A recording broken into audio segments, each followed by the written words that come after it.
All right there, Edward. I am now. Good show, Brian. Well done. Bloody hell, that was close. You all right, Adam? I'll live. What happened? Why were you on our line? Because the signal was down. Damn it, Jeffries. I'm not Jeffries. He called in sick. I was filling in. Oh dear. I'm in trouble, aren't I? Bloody oath, mate. They'll throw the book at you. You'll be lucky if they... Oi, keep it down. By all the saints. It's bad enough you nearly smashed up my shop. Now you have to go creating a row? We're sorry, sir. Excuse our intrusion. No, I won't. You frightened my customer. I'll teach you. What did he do? I think he would have lathered up our faces with shaving cream, but he never got a chance to. Why not? Because I was the customer. Well, as I live and breathe. Jackson Bailey, is that you? Hello, Brian. Welcome home. I always knew you'd come back. You haven't changed a bit. Time hasn't been so kind to me. Rubbish. You haven't aged a day. You were one of the best workers we had on the WNS. I'll never forget the time you caught those boys who threw rocks through all the windows of our coaches. You gave them such a hiding. They deserved it. Funny I can't muster that same gumption towards my own grandson. You have a grandson? Did you get married again? Again? How many times have you tied the knot? One too many, Bruce. One too many. Ah, Judy calls. I better go. Nice seeing you again, Brian. You too, Jack. Take care.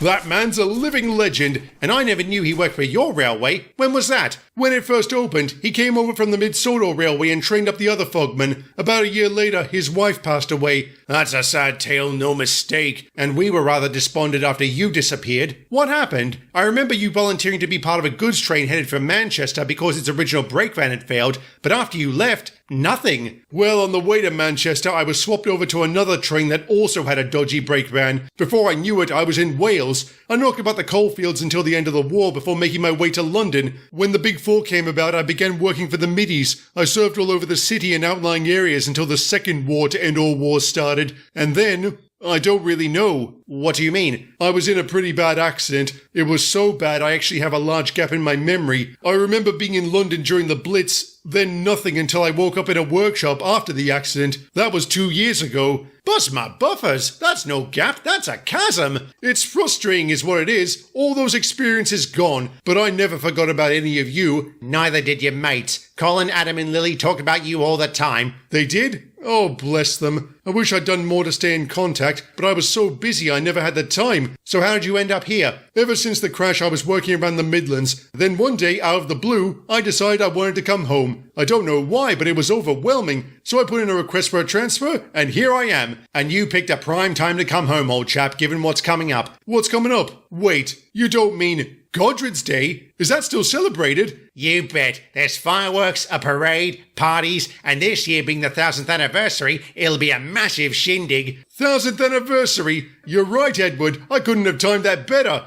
It's a mighty odd coincidence that two of Sodor's wayward sons have come home in time for such an auspicious occasion. Oh, yes. Peter. Have you seen him yet? No, and I hope I don't for a few days. I need time to figure out what I'm going to say to him. I told you, I have my routine. Wake up at 6, order Walmart Express delivery. Wait, Walmart's up that early? 1 hour delivery starting at 6 a.m. Oh no. Then 6:15, vocal warm-ups, calf raises, self-reflection. Walmart arrives at 7, protein maxing. Dude, you're playing friend number 4. And that is the attitude that got you friend number 5.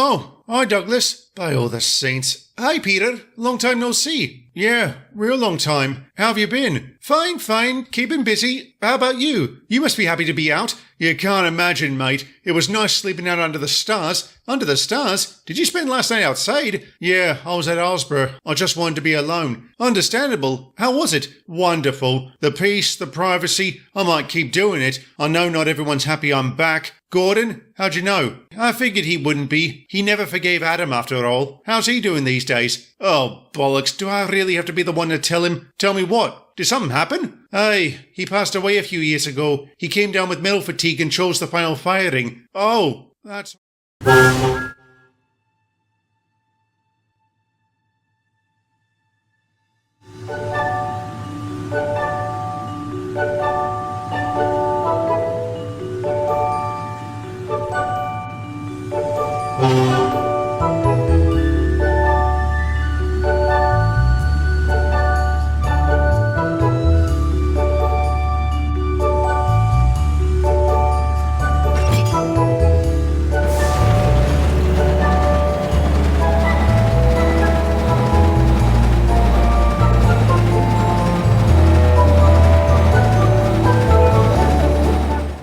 horrible. He was such a good bloke. I was really looking forward to seeing him. I guess that's it for the Wellsworth and Sudbury. No, actually, a lost member of its crew came home yesterday. Lost member? You don't mean Brian? I do. He's at the rear of my train. He's a top bloke. You ought to say hi. I will. Thanks. Oh, and Peter, welcome home. Thanks, Dougie. Great to be home.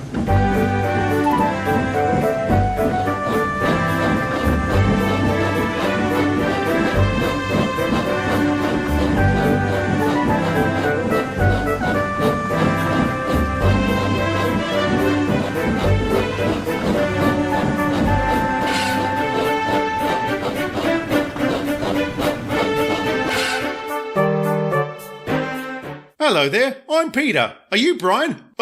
Yes. This is great. The others used to talk about you all the time. Nice to finally put a face to the, are you alright? What do you keep staring at? Oh, you know what I did then. Well, yes. Edward and the others told me last night. No wonder you're so spooked. I'll get a move on then. No, it's not that.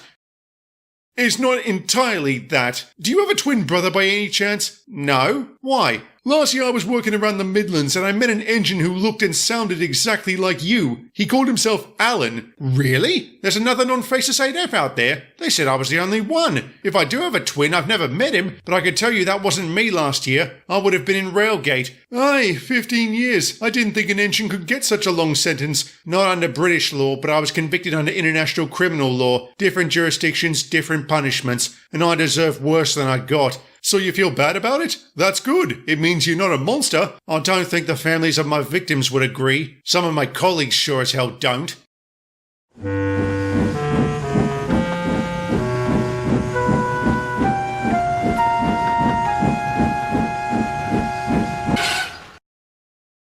Gordon, if you're going to hate me, can you do it without being obvious? What would be the point if you already know? And I get why. I don't need to be reminded of it. Is that to say you forget about what you did? No, I never have. I've thought about it every second of every day, and I've regretted it. Good, because you're a monster, just like Adam. All right, Gordon, that's enough. Mickey? Hello, Peter. How are you? Not too good at the moment. So it seems. I'm glad I found you both together. I heard about what happened yesterday, and given what I've seen just now, I don't want this to escalate. What are you saying? I'm asking that you both come by the works later today. What for? Therapy. Whew. If anyone needs therapy, it's him. No, you both need it. This level of resentment is dangerous. We've seen what happens when it's allowed to fester. Do you really think this time will be any different? This time is different, Mickey. None of the previous rivals were war criminals. Granted, but you have issues that need to be resolved. I'm asking you to attend therapy for your own good. So how about it, lads? Are you willing to try? All right, I'll come. Gordon? Oh, fine. Great. I'll see you at 5 o'clock. You won't regret this. Famous last words. You think it'll do them any good? I hope so. The Chief's right. This has happened too many times and it always ends badly. And if anyone can fix this, it's him. And I trust you won't talk about anything you might hear. Of course not, Edward. Therapy is sacred in the Fire and Rescue Service. It would be deeply immoral and unethical if I gossiped about it. I'll hold you to that, old chap. This is really bothering you, isn't it? Yes, but I was actually thinking about something else just now. What Brian said about meeting Peter's twin. If it was a twin, what do you mean? One of the workmen told me about a conversation he overheard between Thomas and Sheffield, and it was interesting. Hey Sheffield, I was thinking about what you said yesterday about not seeing Peter at Railgate, and I'm a little confused. What's confusing about it? I've been to Railgate. Back then they used to move us around a lot. Do they still do that? Yes, the inmates were rotated as new ones came in and old ones finished up their sentences. I must have seen the whole place being shuffled about. And you didn't see Peter at all. He's kind of hard to miss. You're right. That's why I didn't see him. Because he wasn't there. That's bizarre. And I'm suddenly reminded of something Johnny Cuba said. I dismissed it as gloating, but it's too specific a detail to be coincidence. What'd he say? Terence, just how wide is your network of contacts? Could they find out something on the mainland? I don't know. I've never really tried. What do you want to know? If Peter was ever in Railgate. Thank you both for coming. This is a good sign. You clearly want to resolve this. Actually, I just want tips on how to tolerate this monster. I'm not a monster, Gordon. Alright, calm down. We're not here to point fingers or blame anyone. Even if the blame is justified, he destroyed a hospital, Chief. I didn't drop a shell on it for fun. The Nazis had taken it over and I wanted to drive them out, regardless of the cost. How about it, Peter? Did you think about civilian casualties? Yes, I also thought about Allied casualties. If I didn't clear them out, they could have done some real damage. Did it help? The enemy gave up, we took over the town and were able to advance. What I did might have helped the war effort, but I don't know if it was worth the cost. I can tell you it wasn't. It never is. Hang on, you said the exact same thing after... Don't you dare! Bellarmine! That's it! You feel guilty about that! Of course I do, but that was an accident. Your actions were deliberate. Steady, lads. Let's wind this back a bit. What's Bellarmine? I don't want to talk about it. Gordon, please. Maybe it'll help. It was one of the smaller battles we fought in Africa. I was up front armed with a cannon. I saw movement and fired upon what I thought was enemy armor. The wreckage blocked a passage the Nazis attempted to use to flank our forces. This disrupted their strategy and ended in a rout. We won. You said you thought it was enemy armor? I was wrong. It was American. The tank was utterly destroyed and its entire crew killed. The incident was ruled friendly fire and I was cleared of any wrongdoing. Even so, I felt guilty about what happened. I still do. Do you think maybe you're projecting that guilt onto Peter? I don't know. Then how about we explore that further?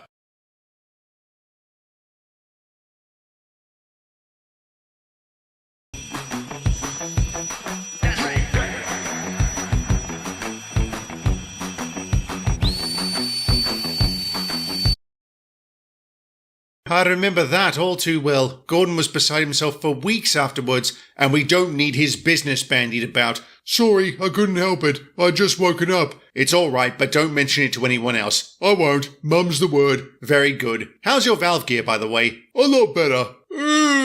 But that green water can be rough to shake off. Who do you think makes that stuff anyway? Blackwater too. Where's it come from? That's a good question. I've never thought about it. It feels like they've been around for a long time. Oh, they have. We had a few barrels on the W&S the day we opened. Back then, Brentham Docks was little more than a lone pier with a single station. But we're not here to talk about my stories. Carry on with yours, Douglas. Right. So the moment Thomas Oliver Toad and I tried to make a break for it, we were spotted. In a heartbeat, we had German engines hot on our heels. They were massive machines, would have torn us to pieces if they caught us. For a moment it looked like they would, but as we rounded one last bend, we heard it. Bang! Then there was the whiz of a passing shell, and the jetties were blown to smithereens. Our platoon had found us, and we were rescued. Shiver me timbers, matey! How exciting! It wasn't so much so at the time, laddie. I know you said Oliver was there because he ran out of fuel, but what was he doing before that? We don't know. He couldn't tell us. Classified. Maybe we'll find out someday. What about you, Brian? Care to share anything about your travels? I'd love to. Since we're trading war stories, I may as well start with the Blitz on London. That must have been rough. Aye, every night sirens and explosions. Every morning destruction and death. They hit the rail yards especially hard. A lot was destroyed. So many engines and rolling stock were lost. It's a miracle you survived. I didn't. I was hit by a bomb and died.